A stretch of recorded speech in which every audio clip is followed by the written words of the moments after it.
किस किस पर रिलाई कर सकते हैं राशिद लतीफ़ साहब? अगर हम इसी प्लेइंग 11 को देखें जो पिछले मैच में खेली थी, क्या आप खुशदिल शाह पर रिलाई कर सकते हैं 10 ओवर्स के लिए? क्या आप ये सोच सकते हैं कि वो आपके सेकंड स्पिनर हैं, या आप नहीं कर सकते हैं, या आपको एक प्रॉपर स्पिनर और शामिल करना पड़ेगा अपने स्क्वाड में, बिकॉज अभी भी मौका है आपके पास? मैं इस पे आता हूँ। न्यूजीलैंड के मैच पहले मैं थोड़ी बात करना चाहूंगा सर। न्यूजीलैंड को देखें, एक और ऑप्शन मिल गया कि वो चेज करेंगे, और पहले मैच में उन्होंने पहले बैटिंग करके 330 रन किए हैं, और यहाँ पे अगर चेज कर जाते हैं तो इसका मतलब है कि स्ट्रॉन्ग कैंडिडेट है सेमीफाइनल के लिए for the champions trophy. Bowling थोड़ी एक्सपीरियंस नहीं है उनके पास, लेकिन बैटिंग लग रहा है कि वो बहुत अच्छा परफॉर्म करते हैं। सारे उनके भी 2 प्लेयर्स हैं जिनका स्ट्राइक रेट 100+ से ऊपर जाता है, जिसमें फ्लिप्स उन्होंने करके दिखाया, और रचिन रविंद्रा है, वो 2। बाकी सब स्टडी क्रिकेट खेलते हैं और लेके चल रहे होते हैं। जिस तरह आपने अभी दिखाया था, केन विलियमसन का दिखाया था, उन्होंने 50 रन किए और आराम से खेले, लेकिन दूसरी तरफ से पार्टनरशिप डैरल मिचेल के साथ अच्छी कर दी। तो ये टीम बैटिंग में बहुत अच्छी, और बड़ा इंपॉर्टेंट है इनकी, अगर ये चेज करते हैं तो ये थ्रेट होगी आगे जाके, हमें नहीं तमाम टीम को होगी। बाकी हमने कल भी मैं और अहमद ने कल शो रात में किया था, उसमें भी देखिए टारगेट हम लोग आराम से बना लेते हैं। खुशदिल को 11 प्लेयर खेल रहे हैं, जैसे भी प्रोसेस था गलत था सही था, लेकिन वो ना जितवा सक रहा है ना हरवा सकता है। हम बात करेंगे अपने सीनियर प्लेयर की जो जितवा सकते हैं। ये सपोर्ट रोल होते हैं, जो प्लेयर्स होते हैं जो कि बाहर से आ जाते हैं या कम खेले हुए होते हैं, एक सपोर्टिंग एक्ट होता है उनका। बाबर आजम, रिजवान, फखर जमान, ये आपकी कोर है बैटिंग में। राशिद भाई, उसके बाद नीचे से बॉलिंग नसीम शाह हो गए आपके पास, शाहीन शाह, अफरीदी, हारिस रऊफ, ये आपकी बॉलिंग के कमांड है। एब्सोल्युटली राशिद भाई, शायद मेरे सवाल में इतनी क्लैरिटी नहीं थी मेरे, लेकिन मैं टारगेट नहीं करना चाह रहा खुशदिल शाह को। मैं ये जानना चाह रहा हूँ क्या हम उन पर रिलाई कर सकते हैं सर? मैं क्लैरिटी नहीं चाह रहा आपसे, कुछ भी नहीं, मैं अपना जवाब देना चाह रहा हूँ, क्योंकि हर जगह देख रहे हैं हम लोग भी यही शुरू में किया कि खुशदिल शाह अगर वो आ गया है चले खेल, लेकिन एक प्लेयर से मैच हार सकते हैं, 6 प्लेयर मैच नहीं जिता रहे। जी सर, 6 प्लेयर मैच हरवा जरूर रहे हैं, हम खुशदिल को क्यों अटैक करें? नहीं, मैं अटैक नहीं कर रहा सर, मैं आपसे ये जानना चाह रहा हूँ, क्या आप एज अ बॉलर उन पे रिलाई कर सकते हैं, या आपको एक और स्पिनर की जरूरत है? That's the question. ये तो जब भी शुरू नहीं हुआ था उसी वक्त हमने क्या कह दिया, T20 नहीं है कि पावर प्ले में 2 ओवर अच्छे करके 2 ओवर और बचा लेते हैं। आप यहाँ 10 ओवर करने, और कब करने हैं? आपके फास्ट बॉलर और स्पिनर भी मिडिल ओवर में 21 से 40 ओवर तक बॉल नहीं कर पाते। हम उठा के अगर देख लें अगर इनको, तो ये पार्ट टाइम है। पार्ट टाइम बॉलर का मतलब एक दायरे में फील्डर, और आपकी फील्ड खुल जाती है। बड़े मशहूर है, जब तक ये पावर प्ले का ये सिस्टम आया था 5 पर, इसमें सईद अजमल और अश्विन को सबसे ज्यादा नुकसान हुआ था। लोगों ने विकेट छोड़ छोड़ के कवर के ऊपर से मारना शुरू किया था इनको, और इनके बाद इनके कैरियर के ऊपर थोड़ा सवालिया निशान आ गए थे। तो ये पार्ट टाइम बॉलर के लिए बहुत मुश्किल है सेव करना। हाँ, कभी कभार होता है कि जिस तरह सलमान अली आगा ने 4 आउट कर दिए साउथ अफ्रीका में, लेकिन वो रोज नहीं होगा। रोज यही होगा, डर लगेगा, खौफ रहेगा। एब्सोल्युटली 50 ओवर बहुत होते हैं मेरे ख्याल से।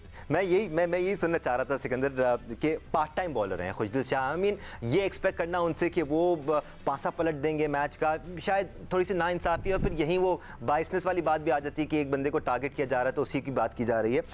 क्या ये ज्यादती नहीं थी कि उनसे 9 ओवर करा दिए गए सिकंदर भाई? देखो, हम खुर्शीद को खुशदिल को नाम भी नहीं याद है, खुशदिल और फ़हीम अशरफ को टारगेट नहीं कर रहे। वो राशिद बिल्कुल सही कह रहा है, बड़े प्लेयरों को टारगेट, हम नालायकी बता रहे हैं सेलेक्टर्स की, ये इंतहा की।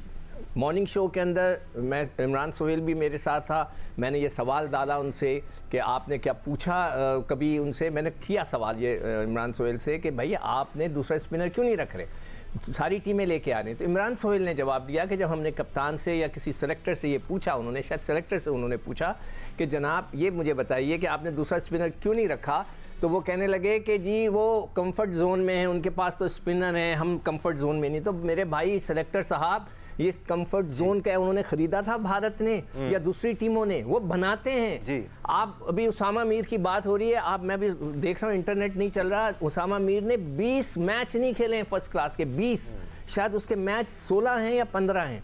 ये एक शख्स जो डोमेस्टिक क्रिकेट ही नहीं खेल रहा, हम क्यों उस पर डिपेंड करें? उसको सबको भेजो, जाकर खेलें। नहीं, हैंडलिंग की भी बात है ना सिक्कू भाई। अभी हमने सुफियान मुकीम को और फैसल अकरम को, सुफियान बहुत हल्का है, आप साजिद खान को क्यों नहीं खिलाते? मैं क्यों कहता हूं, मैं एज अ क्रिकेटर मैं नोट करता हूं कि वो बड़ा तगड़ा पकड़ के गेंद पकड़ के मारता है। जब वो तेज करके मारता है तो उसके अंदर वो अच्छा गेंद कर सकता है। सिक्कू भाई, आपके शीशे वीशे तो लगे हुए ना घर में? क्या मतलब? शीशे वीशे टूट ना जाए जो बाल नाम ले रहे हैं आप। किसका नाम लिया मैंने? नहीं, वो कोई बैक स्टोरी होगी इसकी भी, कोई और नाम होगा, पता नहीं। मैं तो मेरे घर के शीशे अल्हम्दुलिल्लाह, हम भी भाई के घर, इन्होंने वो फ्लेक्सी ग्लास लगाए हुए मोटे वाले, वो टूटते नहीं है वाले हम कराची वाले नहीं इन चीजों से डरते। आप तो जाके इस्लामाबाद में रह गए, हम नहीं डरते। और आप जहाँ रहते हैं वो भी पता है हम किसके साथ रहते हैं, हम नहीं डरते। हम कराची वाले दिल खुला है हमारा, डरते नहीं है। तो ये हम जो राशिद बात कर रहा है वो बिल्कुल सही कह रहा है। बाबर को आउट होते देखा आपने जी। आपने सबसे ज्यादा मुझे तकलीफ हो रही है, अगर आप दिखा सकें, जो रिजवान आउट हुआ है। यार इतना बड़ा प्लेयर, इतनी क्रिकेट खेलने के बाद क्या स्पिनर को ऐसे करके खेलते हैं, टांगे खोल कर? कम ऑन, ये कैसे आउट हुआ वो? तो हाँ, बिल्कुल वो सही कह रहा है राशिद के, ये बड़े प्लेयरों को आप देखें वो क्या कर रहे हैं। आप देखिए कि शाहीन शाह अफरीदी ने जो आखिरी ओवर में छक्के खाए, कहाँ खाए?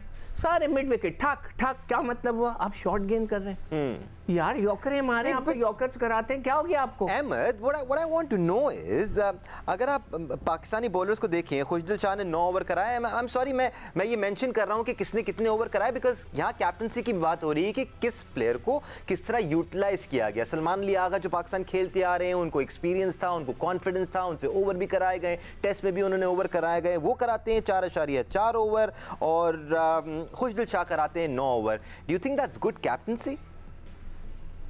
सिक्कू भाई, उसामा मीर को तो मैं डिफेंड कर रहा हूँ, मुझे कह रहे हैं आप? क्या? सॉरी, किसको? उसामा मीर को तो मैं डिफेंड कर रहा हूँ, मुझे कह रहे हैं? नहीं, डिफेंड नहीं कर रहे। आपने कहा उसका नाम लिया, मैंने कहा बिल्कुल वो अच्छा बॉलर होगा, मगर मैच तो खेले। फर्स्ट क्लास खेलते ही नहीं वो। मेरी बात सुने, वो 18 में उसका डेब्यू हुआ है, 18 में। अभी वो इंटरनेट नहीं खुल रहा, मैं आपको पूरा बताता हूँ कि 18 में उसका डेब्यू हुआ है। 7 सालों में उसने सिर्फ 20 मैच भी नहीं आ जाइए अहमद, मेरी बात सुने। मेरा एक अपना ओपिनियन है।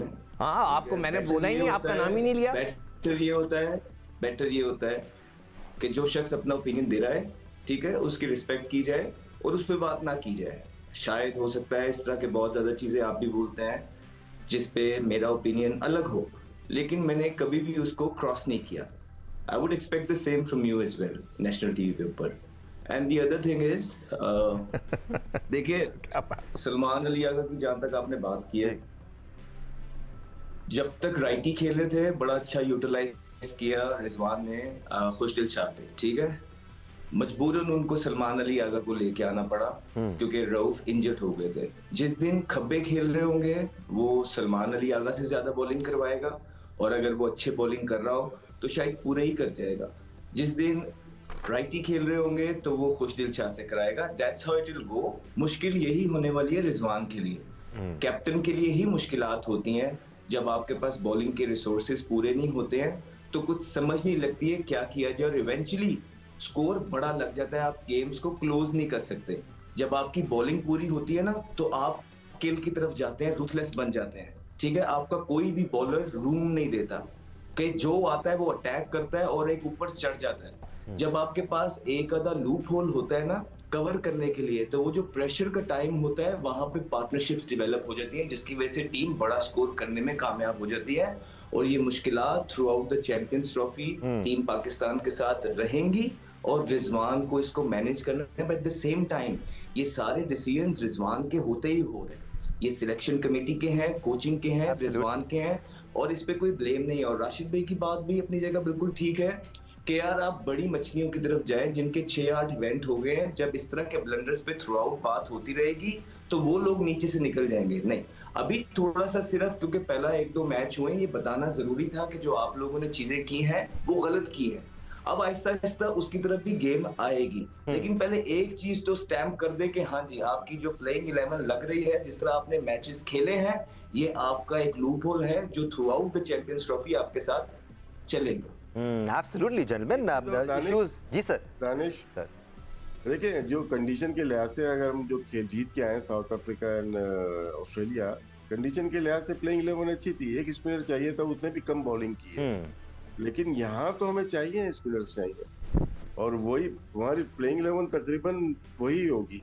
टाइम अयूब नहीं है और नीचे से आपके पास अबरार एक अंदर आए, बाकी हसनैन थे यार, ज्यादा चेंजेस नहीं है। अब यहाँ पे कंडीशन के लिए खुशदिल शाह आ गए, वो ब्रिज नहीं बन रहा पाकिस्तान क्रिकेट का, जैसे बनते हैं हार्दिक पांड्या सीमिंग पिच पे बन जाता है, या जडेजा बन जाता है वो टर्निंग पिच पे। ब्रिज बनाना है आपको यहाँ से 10 ओवर कराने के लिए, और बैटिंग में भी आपको चाहिए सपोर्ट। तो ये वीक लिंक हो जाता है, आपकी टीम आ रही है, इधर 5 बैट्समैन, इधर 5 बॉलर या 4 बॉलर, बीच में 2 प्लेयर, आपके पास चेन आपकी वीक है यहाँ पे, या टूट सकती है, वो टूटती हुई नजर आ रही है।